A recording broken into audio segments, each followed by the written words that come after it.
to understand that you need to increase, or should increase, your health IQ each and every day. Learn a little bit more so that you can stay around. Don't want to be light, but it's COVID, so I don't want to be boring either. So I'm your host, Munson Steed. Dr. Ugo is definitely, he was with us this morning, and we really appreciate all the things that you're doing to help us. So if you are having a stomach cramp, or you have yet and saw that your mood has changed and you're not going to the bathroom as regular, as often as possible, or you have a lot of gas, you might want to give him a call, look him up on Instagram.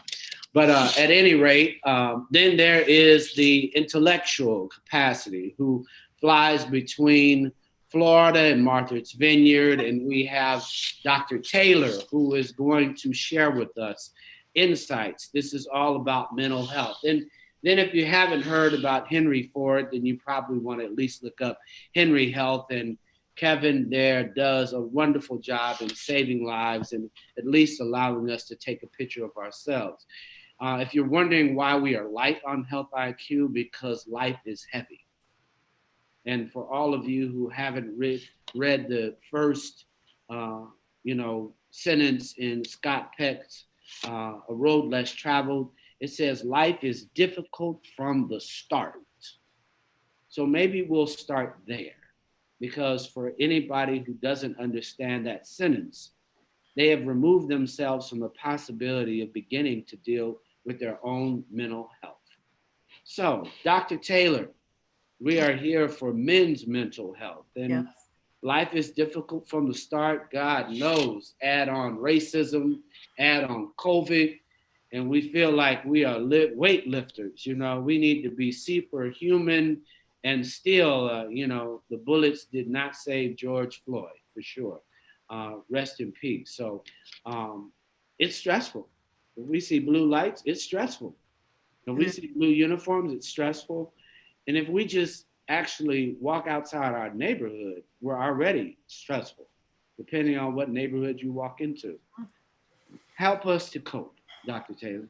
Well, I like that you started with Scott Peck, because it's true, life is hard from the start. And I think the earlier that, speaking for Black men and boys, that they realize that it can be a positive, and not that life is insurmountable, but as a Black person in America, and certainly as a person of color and as a male, there will be judgments made against you strictly because you are Black, strictly because of the color of your skin. There will be assumptions about your intellect that we know are wrong. There'll be assumptions about how you grew up that are wrong.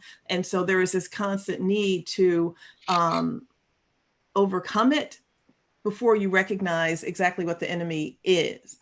And so part of life is understanding and getting a self-identity that reflects our history, our strengths, the expectations that we have, and certainly knowing that no matter what situation you were born into, you can always overcome. It's difficult, as you mentioned, when there are blue lights, when you were pulled over or beaten or worst case shot just because of the color of your skin. And we know Dr. David Williams from Harvard has taught us that when an unarmed Black man is killed and people see it, whether it's on TV or on your phone, it impacts a whole community of Black people. White people are not as impacted. And so part of what you were saying, and I think we're talking about, is protecting your mental health means also looking at what you're exposed to and not looking at the same images over and over. But at the end of the day, and I think Henry Health is brilliant. I'm so glad Kevin's on here. But at the end of the day, we have to understand how everything impacts our mental health. One of the demographics you left off in your introduction was women and relationships, knowing that the first relationship usually that men and boys have is with their mother, and then how that carries on to other relationships. So there's a host of things that we can talk about, but I'm glad you're highlighting mental health, especially in Black men, because as the World Health Organization says to us, there is no physical health without mental health. So Black men have to focus on your mental health. So thank you. Well, I didn't leave any women out on the introduction. Sometimes it's just about us. And, peace, Mom. My mom's watching, and I just want to shout her out just so that I love all the ladies and understand it. Taraji got it right. Do not call you super women. And the only reason you're here is because we wanted to make sure that there was a woman present and we could really have that voice. So your brother's over here just messing with you. Like I said, it's COVID. This is when I actually get all my guests, just in case anybody wonders about Social Profile. Zoom is how I actually have guests into my home. So I'm Zooming right now. So welcome everybody. And thank you, sister. I definitely want to never leave out any women as it relates to our mental health. So you're 100% correct, Doc. Henry Health, Kevin, Black men, life is difficult from the start. Yeah, first off, Munson, thank you. And thank you for inviting me into your home, into your living room. You're also invited into my parlor. I'm sitting in my parlor in Washington, D.C. So it's good to be here with all of you all this evening. Life is difficult from the start. There are so many things that Dr. Taylor said that really resonated with me. One of the things I think that this night gives us the opportunity to talk about that we've not really, I've not seen a lot of conversation the last couple of weeks, and that is the impact of the pandemic and then the death of George Floyd and what that has meant for not just the mental health of Black men, but for the mental health of Black people. In fact, the early reports report that upwards of 40% of African Americans are reporting experiencing depression and anxiety.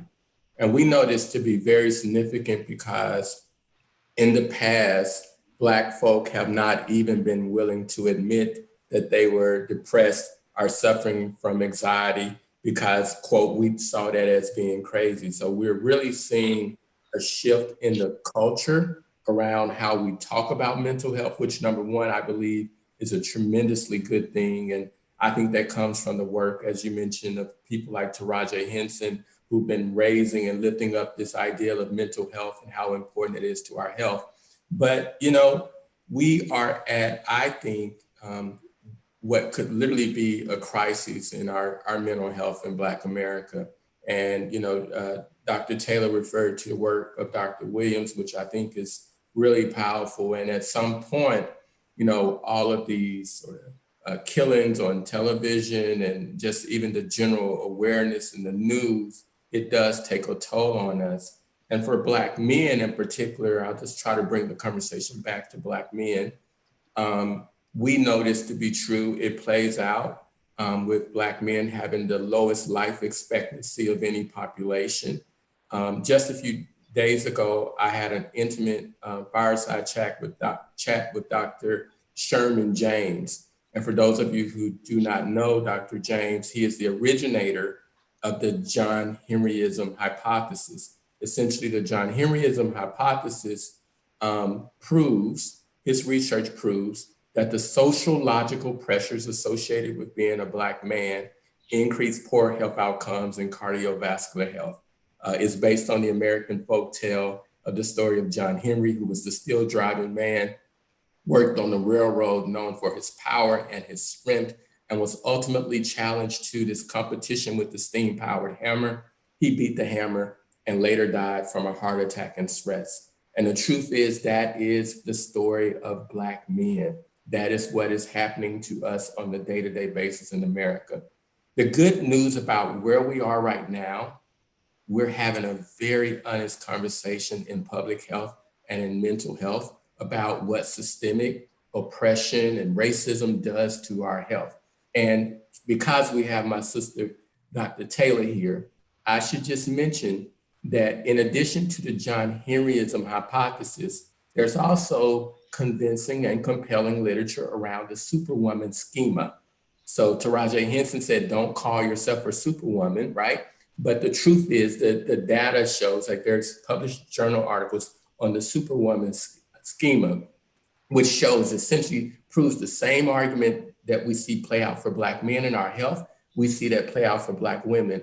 And so now we're at this place, Munson, that we have to be very honest. We can have this conversation with payers, insurers, hospital systems. Why is it that Black women, in spite of their having higher education, higher income, have more premature birth than any other group of women? right? So I think we're at this really important place that we can have these very honest conversations and put forward some very bold solutions that we've never really considered before.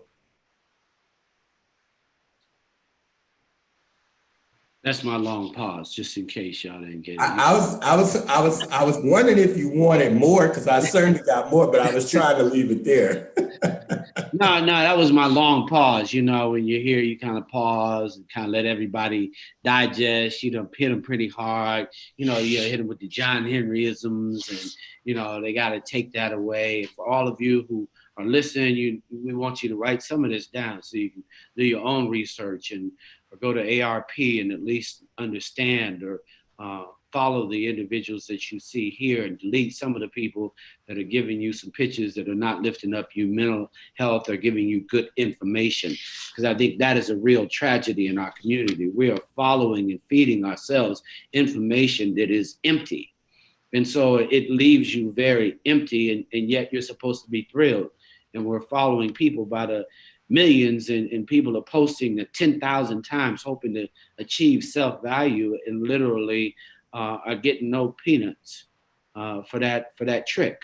So Dr. Hugo, why don't you share with us, you know, life is difficult from the start. Life is difficult from the start. Sometimes the question is for African Americans, is life difficult from the start just because of our genes? Are we just essentially genetically cursed? Is that the reason why we have worse outcomes prenatally? Is that the reason why we have earlier cancers, more aggressive cancers, higher mortality from the cancers? And I think the answer we're finding out is that it's not race that's the problem, it's racism often. That's the issue. And a lot of the outcomes, health outcomes that we see. You can have an institution full of good people. It doesn't mean that that institution does not have institutionalized racism. There's certain behaviors that are just passed down from generation to generation, ways that one person can be treated that are just different from others. And so if there's a culture of disregarding someone who, let's say, doesn't speak the language, might be Spanish only speaking, that can be very subtly handed down from doctor to doctor to doctor, let's say in a hospital, and to a point where no one actually has to say the word, but just it's caught early on that you get to do X, Y, or Z. In this situation, if someone doesn't speak the language, well, you can just kind of do a quicker exam and move along. And so, you know, a lot of that institutionalized racism exists. There might be good people, but there's a lot more good work that needs to be done. And so I'm really excited to be here on this panel with this brilliant Black excellence in front of me. Dr. Janet, Dr. Kevin, I call you Dr. Kevin, I'm still gonna call you Dr. Kevin. And you, Munson, a man of many talents. So I'm excited to hear myself where our conversation today is gonna go. I don't know, Doc. Thank you so much. I'm all about Black excellence. I mean, at this moment, I think America is awakening up to lots of Black excellence, but I think the excellence is now being heard. You know, I still have a problem, and Dr. Taylor, I really need your help when you're on Martha's Vineyard. I have a problem with the level of telling all your business. I know. Anything. I have a problem with them having Black pundits who don't have degrees, don't run companies, don't serve our community, and yet they're the face. You know, I love my brothers over there with those 3 initials at that news channel, and I don't want to keep assuming that, you know, you're trying to pit me against the Indians, but I need to see a Black doctor. Mm-hmm. And so I think when we talk about racism, even the images of doctors that are put out in front of the public, and there are a lot of discussions by people that have not studied, cannot prescribe, are not providing, have not built a health system at all. And I think that this PSTD, what is it, Dr. PTSD? Yeah, I'm trying to keep that word out. Yeah, I think that our community is suffering because even the pundits who are prescribing and talking about COVID, they're never going to be in front of them. And they always advocate for not a Black agenda. And right now, we need a very Black agenda to talk about how to help Black people from people who we don't have to wonder what your lens is focused on. So, with those initials, what did you say it was again, Doc? PTSD. PTSD. PTSD, post-traumatic stress disorder. But here's the thing, Munson, for 400 years in America, we have not had a Black agenda. And so now is the time when it's not just us who are saying we need to have a Black agenda, but we need to recognize we built this country 400 years ago. It was us. And, you know, from unpaid labor to policies like the Black codes to policy like Jim Crow laws. I mean, nothing has really changed for us that much if you look at the wealth gap. So not only do we need to have pundits that look like us, we need to systematically break down all the institutions like Dr. Ugo was talking about that contribute to the unfairness in this country, that contribute to the two pandemics where the intersectionality of being Black and being an essential worker, of being Black and turned away from COVID, from your own hospital where you work, being Black, who got a respirator, to all of those factors of being Black and not being able to work from home. So there are so many factors which have contributed to where we are today. And so it's not just about getting our information from TV. We need to learn our history and find our own facts, find our own sources of the information that we need, because we cannot count on white America to give it to us. Well, that's why we're on Health IQ. Exactly. Right now. That's right. And we appreciate it. And that's why I could go inside my community. And Munson, can I build there from what just Dr. Taylor just said? I think, you know, when we think about this conversation about men's mental health, one of the things that I've been saying to payers and hospital systems the last couple of weeks is that it's time to face this hard truth that mental health care was not designed for everyone. In fact, in our country, when we look at like clinical theory and the research that drives our learnings and how we treat mental health, that research is often based on research from middle-class white families who have experienced one trauma. And so when we think about the experience that African Americans are having in this country, and even marginalized populations, people from, you know, for example, the LGBTQ community, we know at face value that how we have sort of approached taking care of these patients in our mental health system, that's not sufficient if we don't honor culture. And so, you know, when we think about the work that I think we have the opportunity to do now, we should be asking ourselves a question: why for every 20 therapists in the country right now, we only have one Black therapist? And Blacks are 20% more likely to have mental health issues than the general population. So I think, you know, being honest about these sort of issues and taking, you know, making bold recommendations about how do we change this and improve the systems is the opportunity we have right now. It's my long pause. I always get these pauses after I talk.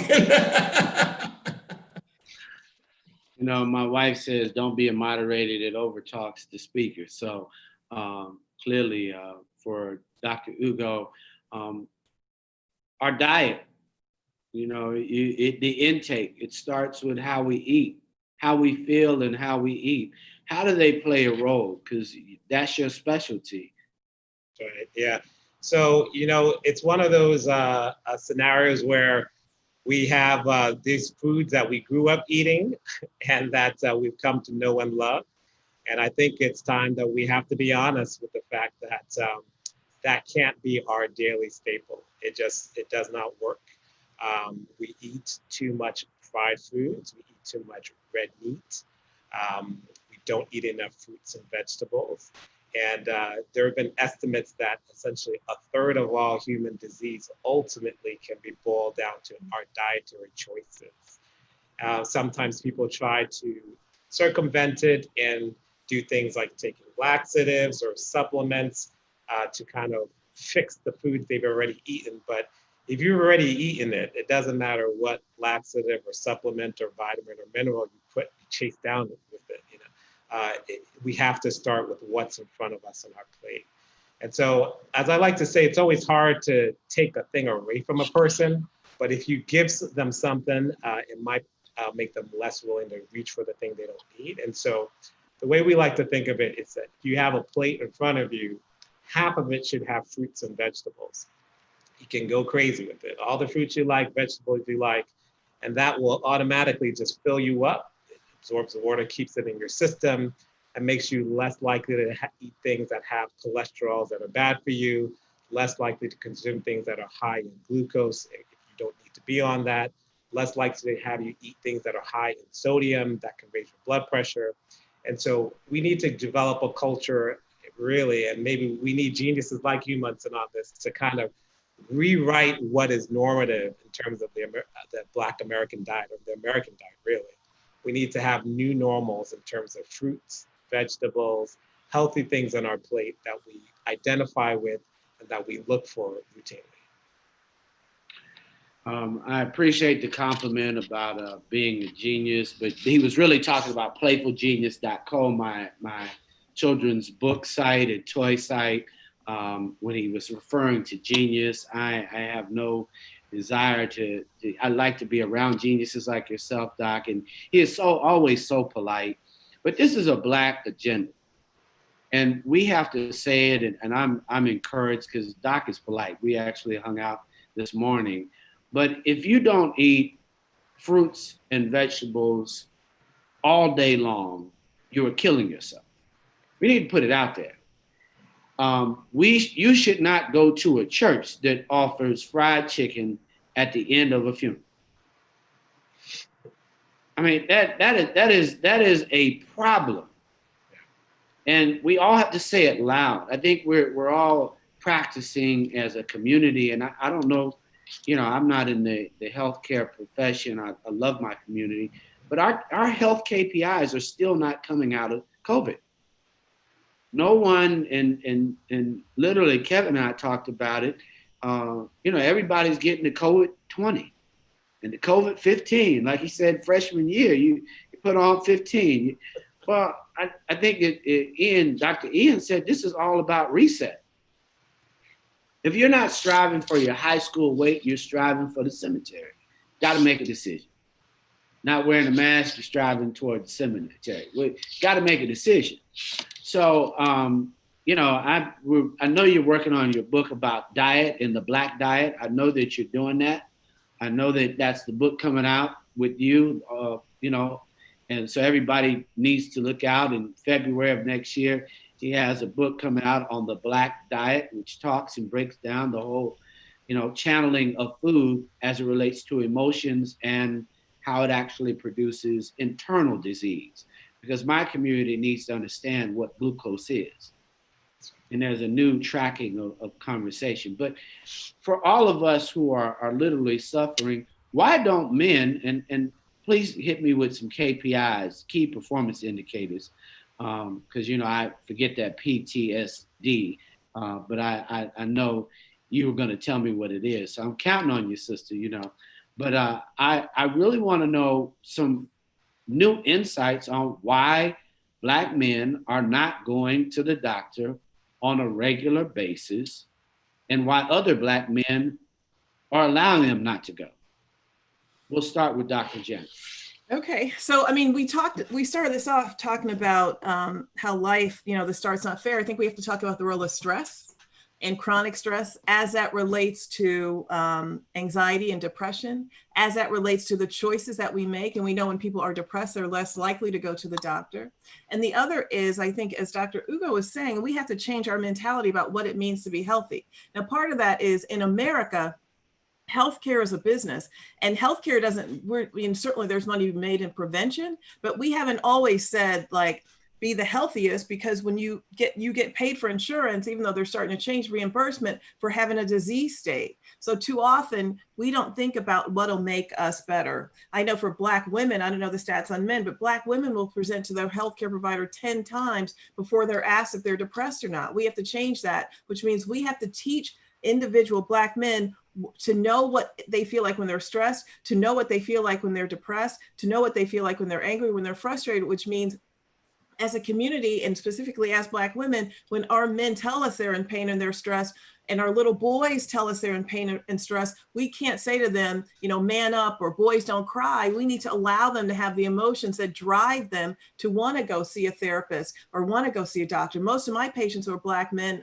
mean, I've worked at Rikers, I've worked with people who are criminal justice involved, are seeing me not because they want to, but because either their employer or their spouse or partner, somebody said you have to go see somebody. We have to change that so that the KPI for individual Black men is they know they don't feel well, and not well physically. They may not feel well mentally, and they're going to go take care of themselves, which means lose the stigma, lose the shame, figure out, go to Henry Health and figure out that what they need to do, so that then when they go in, the same way that people line up to buy Jordan shoes, you line up to go and get your mental health checked out. We have to make it okay to do that and not shame men because they feel a certain way or because they feel it all. Well, we were real close. You did almost close job on that. I really, you my sister, so I'm sorry. We've known each other for 20 years now, and I just want people to know, I need men to identify 7 emotions. Mm. I need you to have 7 emotions that you can tell me how you feel. Because you know what? If you can't identify at least 7, don't talk to me. You're not trying hard. You're not working hard enough on yourself. I need 7. I think that needs to be your next book. That's right. I got 8 out right now. So I'm good. And I got a new women's meditation book coming out during COVID called Peace and Purpose. But I need, when we say KPIs and we talk about a healing, I want men to be able to describe and speak in an emotional language. Yeah, Munson, I think really, kind of to build on Dr. Taylor's point, I think, I like to use my own example as really the story of what's happening with Black men, and how I even came to work in mental health. I have a public health background, and I was busy growing my consultant practice and worked myself into mental exhaustion. And that mental exhaustion led to depression. And my experience is not unique. In fact, after that, I started talking to my friends and realized that many of my friends had did the same thing. And so, we all saw these signals that we were losing our emotional footing.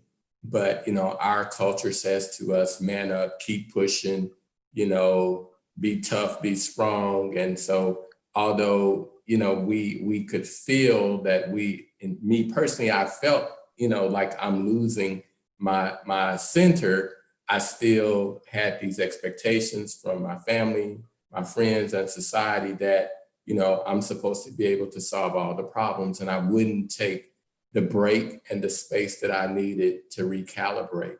And so that experience for me is very common for Black men.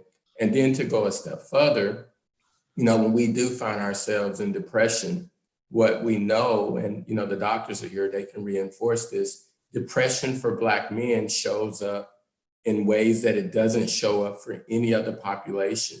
We become agitated, irritated. And so, this whole concept of us being like the angry Black man and so forth, where he actually might be depressed, right? Because depression manifests in us in ways that it does not manifest in other populations.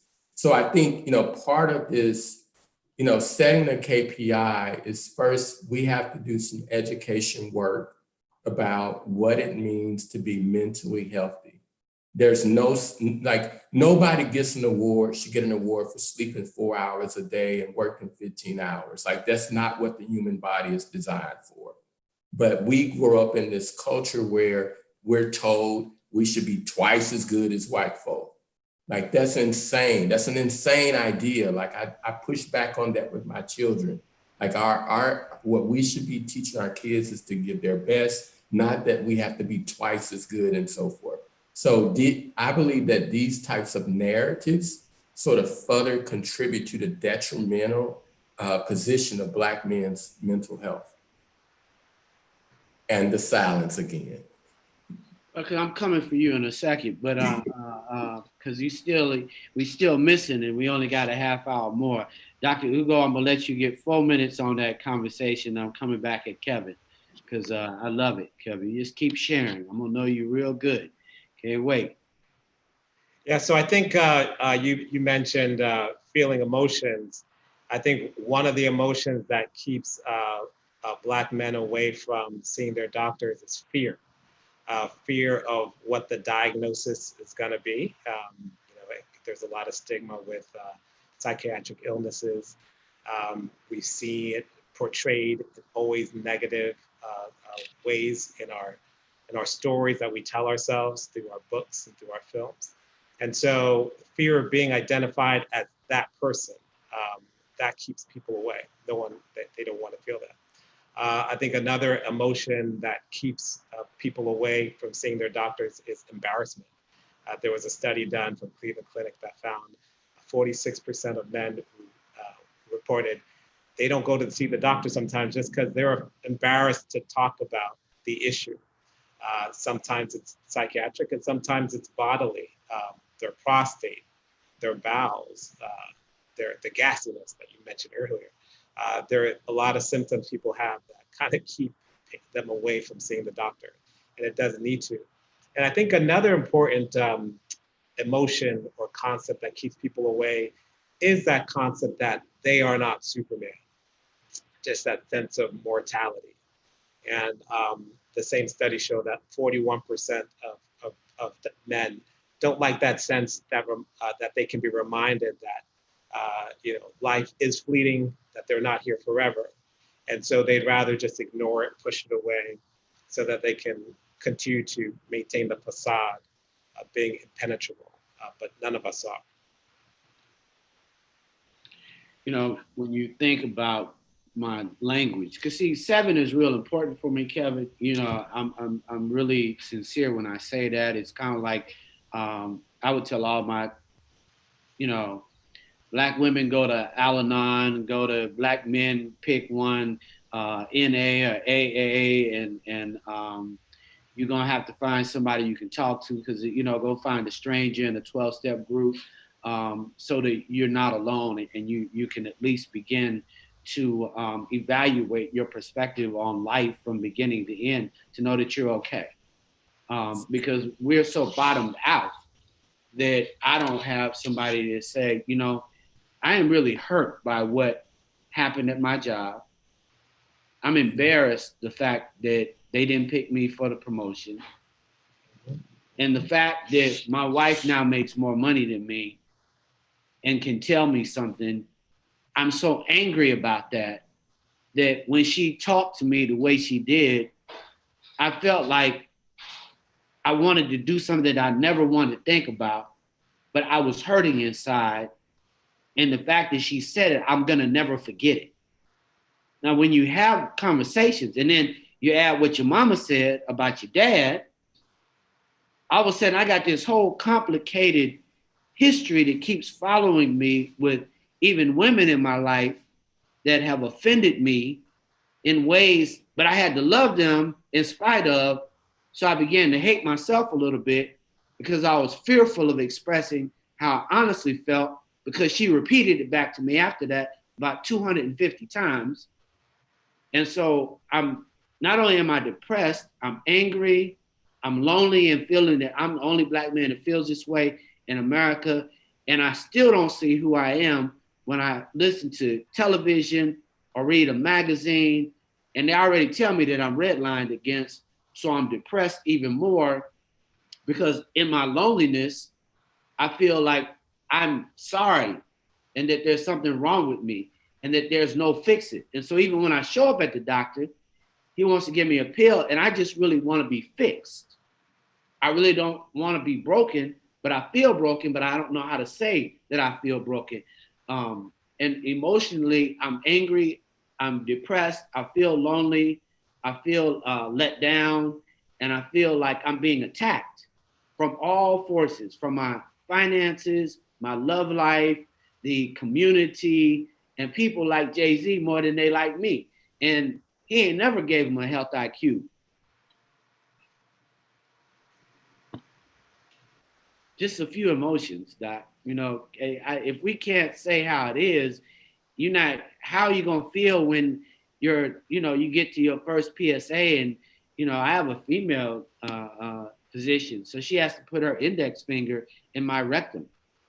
And I have to still know that I'm a man because she put her finger in my rectum. I mean, it's a real conversation. And to tell a brother, you need to look forward to that. And that will save your life. And you have to have people in your life that say, don't fear the test. And know the history of the test. That's a huge emotion. So Kevin needs some help, because if we can't tell the doctor how we emotionally feel, it's a problem. And that doesn't even start to talk about chlamydia and any other disease that men are spreading and can't talk about it, don't have a solution, and we hope it's jock itch, but we know it's not. Kevin? Yeah, Munson, we just got a question that came over the chat with someone asking, how do you find a culturally competent mental health therapist? I can certainly give some thoughts to it if others want to as well. No, I want you to give me my 7 languages, and I definitely want you to answer that question, because we don't in need. But we're gonna leave here with brothers who are suffering or their family members being able to really have emotional conversations, because I don't want to keep hearing conversations that you mentally broken, and yet you can't define to you, and I can't confide in your stress. As an entrepreneur, I get it. I understand exactly what you're saying. 5 airplanes a week and want the payoff, and the payoff ain't never big enough. So definitely answer the question, my brother. I'm with you.